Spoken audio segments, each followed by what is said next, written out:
کروڑوں جو کرنیں ہیں وہ ایک جسم ہے، پھر اس کی کرن ہے، کرن کی تجلی ہے. اتنا سمجھے؟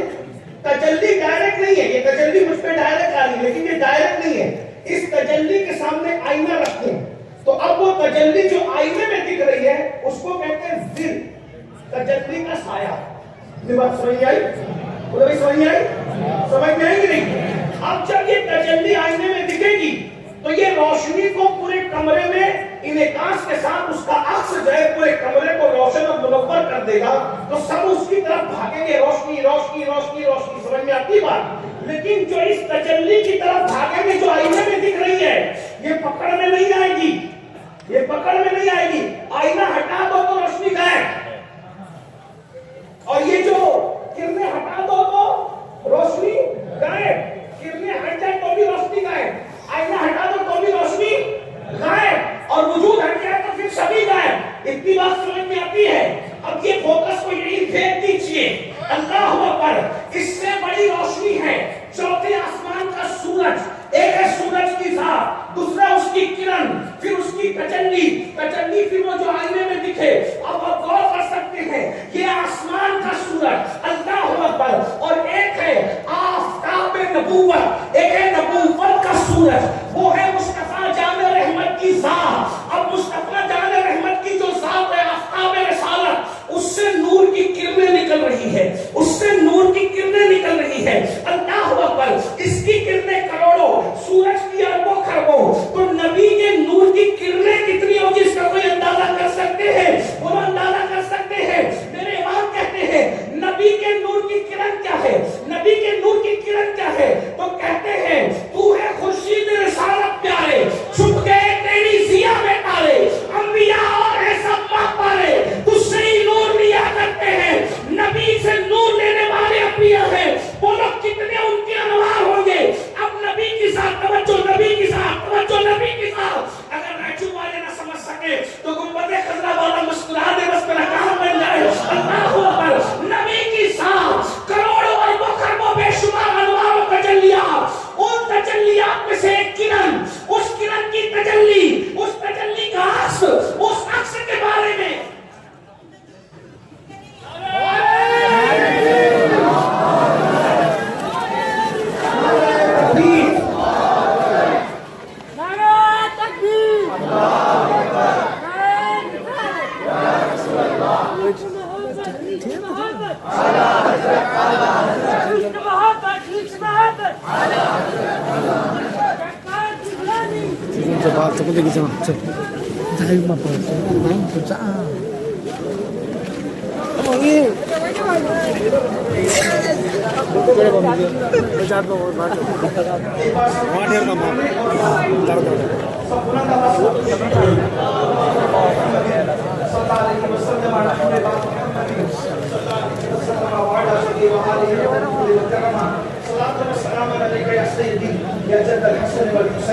ہمارے قائد ہمارے ابھی تشریف لا چکے ہیں. آپ نے سنا، میں نے عرض کیا کہ حضرت جب تک تشریف لاتے تب تک گفتگو کی میری بات پوری ہو رہی ہے، اس لیے کہ آپ سب جانتے ہیں، سب کو پتا ہے کہ ہم جو بھی ٹوٹی پھوٹی آپ کی خدمت کرتے ہیں اسی مرد کلندر سے سیکھ کر کے کرتے ہیں. میں اپنی بات پر سوچ میں پورا کر دوں کیونکہ وقت زیادہ ہو گیا.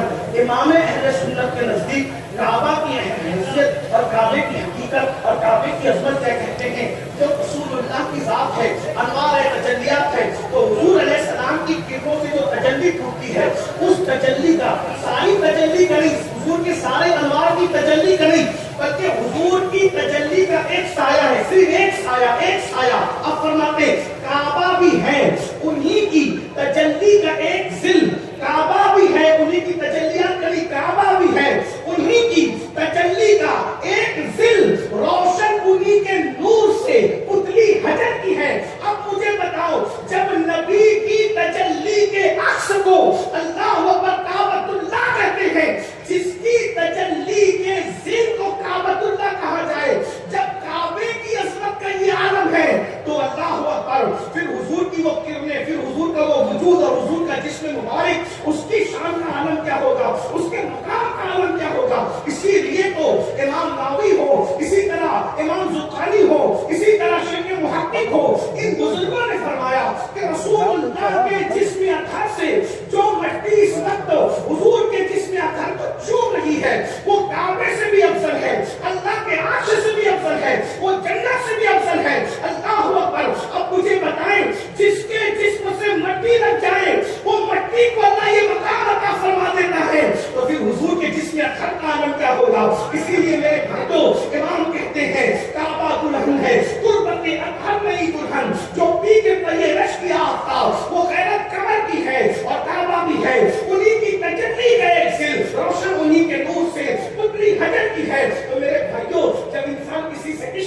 ہے، کسی سے پیار کرتا ہے، کسی سے محبت کرتا ہے تو ہر وقت اسی کا تذکرہ کرتا ہے، اسی کا گن گاتا ہے، اسی کا بار بار ذکر کرتا ہے، اس کے ذکر سے کبھی اس کا دل نہیں بھرتا۔ امام اہل سنت بہر کو دیکھا، لہر کو دیکھا، گلوں کو دیکھا، پھول کو دیکھا تو محبوب یاد آتے ہیں، اور وہ محبوب کا ذکر یوں کرتے ہیں، کہتے ہیں وہی جلوہ شہر بشیر ہے، نبی کہاں نہیں ہے، نبی کے انوار کہاں نہیں ہے، نبی کی تجلیات کہاں نہیں ہے، نبی کی جہل و کار فرمائیاں کہاں نہیں ہے، اس میں مصطفیٰ کہاں نظر نہیں آتا۔ کہتے ہیں وہی جلوہ شہر بشیر ہے، وہی جلوہ شہر بشیر ہے، وہی اصل عالم دیر ہے، وہی دیر ہے، وہی بیر ہے، وہی پاک ہے، وہی تھار ہے، انہی کی بو مائع سمن ہے، انہی کا جلوہ چمن چمن ہے، انہی سے گلشن مہک رہے ہیں، انہی کی رنگت گلاب میں ہے، وہ گل ہے لبھائے نازک ان کے ہزار چھٹتے ہیں پھول جن سے گلاب گلشن میں دیکھے بلبل یہ دیکھ گلشن گلاب میں ہے۔ میرے بھائیوں تو یاد رکھیے عشق کا پہلا تقاضا یہ ہے کہ محبوب کا ذکر کثرت سے کیا جائے۔ افسوس ہم دشمنوں کا ذکر تو دشمنی میں کثرت سے کرتے ہیں بطور غیبت، لیکن محبوب کا ذکر ہم نہیں کر پاتے، اسی میں ہم ناکام رہتے ہیں۔ اللہ سے دعا ہے اللہ ہمیں کثرت کے ساتھ ذکر رسول کرنے کی توفیق عطا فرمائے، ذکر کرنے کی توفیق عطا فرمائے۔ دمے واپسی تک تیرے گیت گاؤں، دمے واپسی تک تیرے گیت گاؤں، محمد ممجد پکارا کروں میں، محمد ممجد پکارا کروں میں، خدا ایک پر ہو ایک پر محمد، اگر قلب اپنا تو پارا کروں میں، تیرے نام پہ سر کو قربان کر کے تیرے سر سے سب کے اتارا کروں میں۔ میرے بھائیو آئیے یہ سوال اعظم اہل سنت و جماعت کی عالمگیر تحریک سنی دعوت اسلامی جو طویل عرصے سے آپ کے شہر رائچور میں کام کر رہی ہے، ماشاءاللہ ہمارے مولانا جمیل صاحب، مولانا احمد رضا صاحب، مولانا جعفر صاحب، مولانا ناصر صاحب اور بھی ہمارے رفقا محنت کرتے ہیں، ان کی کاوشیں ہیں۔ سنی دعوت اسلامی کا ایک مقصد ہے کہ لوگ حضور سے جڑ جائیں، آقا سے جڑ جائیں، بھٹکیوں کے آہو کو پھر سورہ حرم لے جانے کی یہ کامیاب تحریک ہے۔ نوجوانوں سے کہتا ہوں اگر جوانی کو انجوائے کرنا چاہتے ہو ہم سنی دعوت اسلامی سے دیں، کچھ لوگ عاشق رسول بنانے کی کوشش کریں، ان کے دلوں میں محبت رسول عشق رسول کا چراغ بنانے کی کوشش کریں، اپنا بھی بیڑا پار ہو جائے گا۔ ایک بندے کے دل میں بھی اگر عشق مصطفیٰ کی جوت جگ گئی تو اس کا بھی بیڑا پار ہے اور اپنا بھی بیڑا پار ہے۔ اللہ کے رسول علیہ السلام نے فرمایا اے علی اگر تیری وجہ سے کسی ایک بندے کو بھی ہدایت مل گئی یہ تیرے لیے سرخ اونٹوں سے زیادہ بہتر ہے، اور ایک مقام پر تیرے لیے دنیا کی ساری دولت سے بڑھ کر ہے۔ اور نہ بھائیو جو لوگ نشہ کرتے ہیں، جو چوری کرتے ہیں، جو جوا کھیلتے ہیں، جو شراب پیتے ہیں، جو لڑکیوں پر پاک کی نظریں ڈالتے ہیں، ان کی فکر کو ہم گھما دیں رسول اللہ کے رخ انور کی طرف، ہم مدینہ منورہ کی طرف، تاکہ ہم سب جو ہے مدینہ شریف کی طرف چلیں، مدینہ شریف کی طرف رخ کریں، تصور حضور کا کریں، تخیل میں حضور ہو۔ حضور قائد محترم نے ایک مصرع کہا تھا میں نے رخ کر لیا مدینے کا، اور دوسرا مصرع یہ تھا میں نے رخ کر لیا مدینے کا۔ ہم مدینہ شریف کی طرف رخ کر رہے ہیں، مدینہ شریف کی طرف رخ کرنا ہمارا کام ہوگا، اگلا کرم ادھر سے ہوگا۔ کیا بگاڑے کوئی سفینے کا، جب ہم مدینہ منورہ کی طرف رخ کر لیتے ہیں تو پھر اس سفینے کا کوئی کچھ نہیں بگاڑ پاتا، موج کترا کے ہم سے چلی جائے گی، رخ مخالف ہوا کا بدل جائے گا، جب اشارہ کریں گے بولا خدا میرا بیڑا بھور سے نکل جائے گا۔ آئیے ہم سب سنی دعوت اسلامی سے اپنے تعلق کو قریب کریں، جڑیں، قریب آئیں، اور سنی دعوت اسلامی کا ہفتہ وار اجتماع آپ کے شہر رائچور میں لوہار واڑی میں سنڈے کے دن مغرب سے عشاء تک ہوتا ہے۔ امید کرتا ہوں جیسے آج کے اجتماع میں آپ تشریف لائے ہیں، ہفتہ وار اجتماع میں آپ تشریف لائیں گے، قافلے میں بھی ہمارے احباب سفر کرتے ہیں، آپ قافلے کے لیے بھی نام لکھائیں، قافلے کے حوالے سے بھی قریب آئے۔ اللہ تعالیٰ کی باتوں میں دعا کرتا ہوں اللہ ہم سب کو توفیق دے، محبت سچا عشق دے دے، سچی محبت دے دے۔ جن لوگوں کو تو نے اپنے محبوب کا عشق دیا تھا ان کے چند بچے پیچھے خطرے ہم پر بھی برسا دے، ہمیں بھی عطا کر دے، ہماری نسلوں کو عطا کر دے۔ خاک ہو کر عشق میں آرام سے سونا ملا، جان کی ایک سیر ہے الفت رسول اللہ کی، اے عشق تیرے صدقے جلنے سے چھپے سستے، جو آگ بجھا دے گی وہ آگ لگائی ہے، اربو فدا کا فضل ہر کا یک شعلہ دیگر برزر عشقا، مرا تن من دھن سب پھونک دیا، یہ جان بھی پیارے چلا جانا، انہیں جانا انہیں مانا نہ رکھا غیر سے کام، للہ الحمد للہ دنیا سے مسلمان گیا۔ استغفر اللہ ربی ان ربی لغفور رحیم، لا الہ الا اللہ محمد رسول اللہ صلی اللہ علیہ وسلم۔ اس خوبصورت سے ماحول میں